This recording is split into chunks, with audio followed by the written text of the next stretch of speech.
As you can imagine, being a drug kingpin isn't usually the longest-term career around. You might be riding high one day, controlling a massive illegal empire, and the next, you're either dead in the street or you're rotting in jail. Even a man as powerful as Pablo Escobar, a man who controlled 80% of the cocaine trafficked into the US, was destined to meet the end many drug lords often meet, dead in the streets. At the height of Escobar's power, he was estimated to have been worth $30 billion, earning $150 million per day, giving him the rank of 7th richest man in the world, according to Forbes. On December 2nd, 1993, Escobar was shot and killed by a special police force the Colombian government had sent to chase him down, leaving behind a vast fortune in the form of massive properties, luxury vehicles, expensive artwork, and very dirty cash. So what happened to Pablo Escobar's wealth after his death? Even accounting for all the money and properties found after his death, there's still so much left that simply cannot be traced. And that's because Escobar lost a ridiculous amount of his money, simply due to his choice of storage. According to Escobar's brother, about 10% or $2.1 billion was written off from their earnings annually, because it was either eaten by rats, destroyed by the elements, or simply lost. Pablo wasn't exactly forthcoming with where he hid all his wealth, burying some in the ground, hiding some in his homes. Some of his hidden cash has no doubt been destroyed by now, but some of Escobar's lost wealth keeps popping up here and there. A nephew of Escobar claims he found a plastic bag filled with money worth $18 million hidden in the wall of one of his uncle's houses. And he says it wasn't even the first time he found some of Escobar's hidden loot. This isn't the only incident of lost riches being stumbled on. A Colombian farmer, while digging a trench on his land, found barrels filled with cash, up to $600 million. Unfortunately for him, though, the money was then confiscated by the Colombian government. After all, before Escobar's death, he was a very wanted criminal. He even had a bounty on him worth $3.4 million for information that would lead to his arrest. So, it should probably not surprise you to learn that not only was a large portion of his money confiscated, Escobar's expensive properties went to the Colombian government after his death. Or at least that's what the Colombian government tried to do. They managed to seize everything that could be traced back to Escobar and his associates, but even still, that was merely a portion of his vast wealth. After Escobar's death, his assets were essentially left up for grabs. Two criminal groups that considered themselves rivals of Escobar's empire decided they wanted a piece of his estate for themselves. They were the Los Pepes and the Cali cartel. And with the help of members from Pablo's own Medellin cartel, they were able to recover a large portion of money the government couldn't get their hands on, even going as far as forcing Escobar's family to sign over whatever assets they had left. Escobar was a man who enjoyed the finer things in life, so whatever money he wasn't pumping back into his illicit business, he was either spending it buying the most luxurious vehicles he could get his hands on, or purchasing some incredibly luxurious homes. By the end of his life, a substantial amount of his wealth was in luxury vehicles and his luxury homes, and sometimes quite literally in his luxury homes. The man was apparently making about $810 a second. Of course, he'd had a lot of money in hand and needed somewhere to store it. Unfortunately for him, most banks weren't very interested in touching his illicit funds. Pero usted puede asegurar que su dinero nunca ha tenido vinculación con el narcotráfico. Siempre he asegurado que mi dinero no tiene vínculos con el narcotráfico. Seeing as how a substantial amount of Escobar's wealth was tied to his properties, what was the fate that befell these luxuries after Escobar's death? It's said that Pablo Escobar purchased 15 private jets and 6 helicopters, as well as a massive collection of luxury cars. It's a little unclear what happened to all his private jets and helicopters, most likely being repossessed by the Colombian government and other gang members.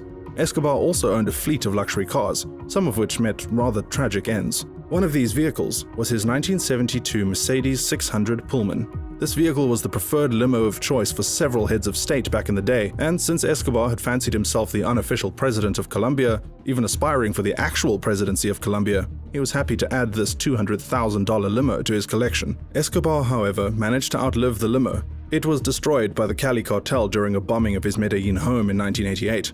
The blackened shell was shipped to his next estate, Hacienda Nápoles, where it was displayed as a sign of defiance to his foes. His 1972 Mercedes 600 Pullman wasn't the only vehicle destroyed during the attack. A couple more of his cars were destroyed by the Cali cartel as well, like Escobar's 1964 Porsche 356 and his Mercedes 190 SL Roadster. More unfortunate victims of Escobar's cycle of violence. Their rusty carcasses still reside at the Hacienda Nápoles. His luxury car collection might have been a symbol of power and his leadership in the underworld, and worth a lot of money, but in the end, they suffered the consequences of his multiple wars. Now, only their scraps remain. Yo busco la paz y siempre he predicado la paz y he anhelado la paz. Another bit of Escobar's wealth existed in the many luxury properties he owned in and outside Colombia. These properties were worth millions, and they all suffered different fates, some of which while Escobar was still alive, and some after his demise. One of these properties was Escobar's Medellin home, known as the Monaco Building. This building wasn't the size of a national park, nor was it a heavily guarded fortress surrounded. It was simply Escobar's home for several years. It was a grey, 6-story tall building. It was beautifully decorated, especially Escobar's special place, the Monaco Building's penthouse. The building also fell to an attack by a rival cartel in 1988. A huge chunk of it was blown up, forcing it to be abandoned. But that wasn't the ultimate fate of the Monaco Building. It was repossessed by the Colombian government after Escobar's death. Yet it remained abandoned for several decades. It ended up becoming a tourist site for people who wanted to glimpse into the life of the most powerful drug lord in Colombia. In 2018, the Monaco Building met its final fate when it was demolished by city officials in an attempt to move past the history of death and destruction the building represents. The site has since been turned into a memorial for the victims of Pablo Escobar's Medellin cartel. Another of his properties, worth a substantial amount of wealth, left behind by Escobar, was La Manuela. This home was named after his daughter, Manuela Escobar. Located in the resort town of Guatape, La Manuela served as a vacation home for Escobar. When he wanted to get away from the hustle and bustle of running a murderous drug empire, he would go there. It was filled with all sorts of luxuries, from a helipad large enough to play football on to horse stables. It was also heavily secured with guard towers. Unfortunately, when you're a drug lord, nowhere is safe. La Manuela fell to an attack by a rival cartel just 8 months before Escobar's death. They stuffed 200 kilograms of TNT into one of its bathrooms and detonated it, destroying a sizable chunk of the building. But this wasn't La Manuela's final fate. After the attack, the home was abandoned and slowly reclaimed by nature. It is currently dilapidated and covered in plants. After Escobar's death, people would visit the estate and tear the place apart looking for abandoned loot hidden in its walls, destroying the wreckage of a home even more. In the end, the ruins of La Manuela, a building Escobar poured a substantial amount of wealth into, is now used as an arena for paintball. Arguably one of the most expensive homes Escobar left behind was known as Hacienda Nápoles, aka the Naples estate. He would store his massive classic car collection on this property, and his private jets as well. Hacienda Nápoles was located in Puerto Triunfo, Colombia, and it covered a massive 7.7 square miles of land, where he would live with his family and the many members of the Medellin cartel that would protect him. Escobar used this estate as a canvas to express his more fun-loving and jovial side, spending a lot of money building a Spanish colonial house on the property, a sculpture park, a kart racing track, and a zoo, which he filled with all sorts of exotic animals like antelope, elephants, giraffe, and hippopotami. After Pablo Escobar's death in 1993, the government repossessed Hacienda Nápoles and everything in it. Many of the original buildings on the property were demolished or reconditioned for other purposes. The Colombian government has since converted it into a family-friendly theme park. As for Escobar's many exotic animals, they were either moved to zoos or left behind at the estate. If we're talking about homes with tremendous amounts of wealth poured into it sadly left behind, the case of Escobar's island home, La Casa Grande, must be mentioned. This home was built on the tiny Caribbean island of La Isla Grande. It was one of Pablo Escobar's largest estates and one of his most ambitious. La Casa Grande was so big that it had over 300 exquisitely furnished rooms. Just like how most incredibly wealthy people tend to store their wealth in the form of incredibly expensive art, Escobar did something somewhat similar. He outfitted every single bathroom in La Casa Grande with solid gold showerheads. Escobar would hold parties and meetings at this estate when he was alive. Back then, it was a truly beautiful sight to behold. Resplendent white walls, beautiful furnishings, and a dock for some expensive fun. After Escobar's death, however, La Casa Grande came under government ownership and was abandoned, slowly falling into ruin, a shadow of its former self. A building that once housed some of the most powerful men in Colombia lays dormant, slowly being reclaimed by nature.